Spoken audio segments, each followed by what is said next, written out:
when I was a kid, I would experience things in my old house, and I don't. So I guess that's what gets me. It's more like, oh shit, I remember that kind of stuff, you know? And has that continued as you've gotten older, or did that kind of start going away? So the we got it to stop by opening a Bible, and this was like when I lived in San Benito. And so now, like when we moved over here when I was 16, every so often I would feel like someone's watching me. And I hate that. Like there's times where I'll wake up in the middle of the night and I feel like there's a presence and then I can't sleep at all. Like I have to have all the lights on and I'll try and sleep with the lights on. If not, I'll stay up until I have to go to work or school, whatever it was. Eh, so even to this day, if I walk by because I have a two-story house. So if I walk by the top of the stairs, like it's all dark down there, I just feel creeped out and like someone's standing there. Like if I were to turn around, I feel like someone's just gonna be standing there looking at me like, like what are you doing? Wow. So I don't know if that's just in my head or if it's just I don't know. It freaks the hell out of me. So I try not to walk by there at night. Huh. You know what? And I'm gonna share this with you because I feel like that happens to a lot of us. I think subconsciously we're still kind of quote unquote scared of the dark, even though a lot of Yeah. us found out that, I mean, I believe in the supernatural. I believe there are things like that around us, and I'm not trying to convince anyone to agree with me or anything, but just based on experiences. But me, for the like, I've mentioned to you that I have a friendly ghost in my bedroom, correct? Yes. So basically, it's kind of like you. I wake up in the middle of the night and I feel like somebody's watching me, but I kind of found a way to make that not bother me so much by keeping the TV on all night, and that seems to please the ghostly presence, and they don't bother me anymore. He So feels entertained. he likes watching infomercials at 3 in the morning. I wonder if he's ordered anything. I know, right? A package shows up to my door, and like, what the fuck? I never ordered this at. But I have the same feeling as you do when I walk out of my room because I need to use the restroom, and the restroom's in the hallway. So when I open my door, it leads into the living room, and then there's a little hallway that goes into the restroom to the left. So I always feel like somebody's sitting in the living room watching me as I'm walking to the restroom or whatever.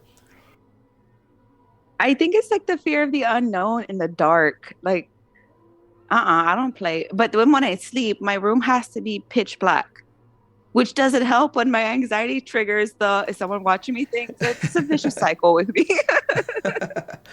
Well, I mean, but all these experiences tie in with the movie because they go through a lot of that stuff too. Like they keep waking up in the middle of the night. They have weird dreams. They hear noises in their house. The kid you mentioned earlier that she just kind of sits there when the babysitter is kind of like trying to knock the door down, and she just kind of Jody didn't want me to. Yeah. Like, and she's so calm and nonchalant. She's like, yeah, my bitch said no. See, well, that's kids though. In real life, I think a lot of kids have imaginary friends, quote unquote, and they act like that. Because my cousin's son, when he was younger, he had a friend that he called Johnny, and we'd all be hanging out, and my cousin's kind of like barbecuing whatever, and then the kid would come on and say, "Daddy, Daddy, like give me food, whatever." So we give him like a taco or something, and oh, and one for Johnny too, and we're like, "What the fuck?" Johnny Bravo's hungry. Yeah, and then he would tell us about his friend and what he did and what he looked like, and we all kind of got creeped out for a while, so we stopped asking him. And eventually, he just stopped talking about him. So I think, like you said, as you get older, that imagination part of your brain kind of starts going away in a bit. So I have to ask, did you have an imaginary friend? I can't remember. What? To be honest, I can't remember. I mean, I always talk to myself a lot. Because I may have shared this with you, but when I grew up, I was alone most of the time.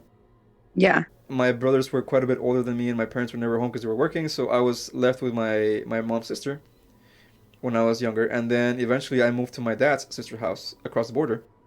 Hmm. Um, but I mean, I would always either watch TV or read books or just talk to myself or play by myself, and I was like, so maybe I was my own friend.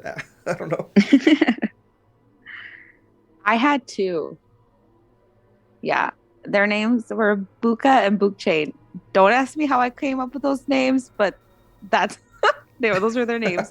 And it's funny because I know you mentioned that you would hear when you would hear your relative talk about it, kind of creep you out or like they'd kind of give them actual like life. Hmm. So there was once because we used to live in front of the expressway in San Benito, and I was crying and crying and crying, and my sister was like, "What's wrong?" I'm like, "Buka and Book Chain are over there, like they were across the street," and I was like, "I can't get them." So I made my sister cross the street, which is the frontage road because we live off the expressway. Wow. Okay. Cars, She traffic. crosses it, grabs them, and brings them back over.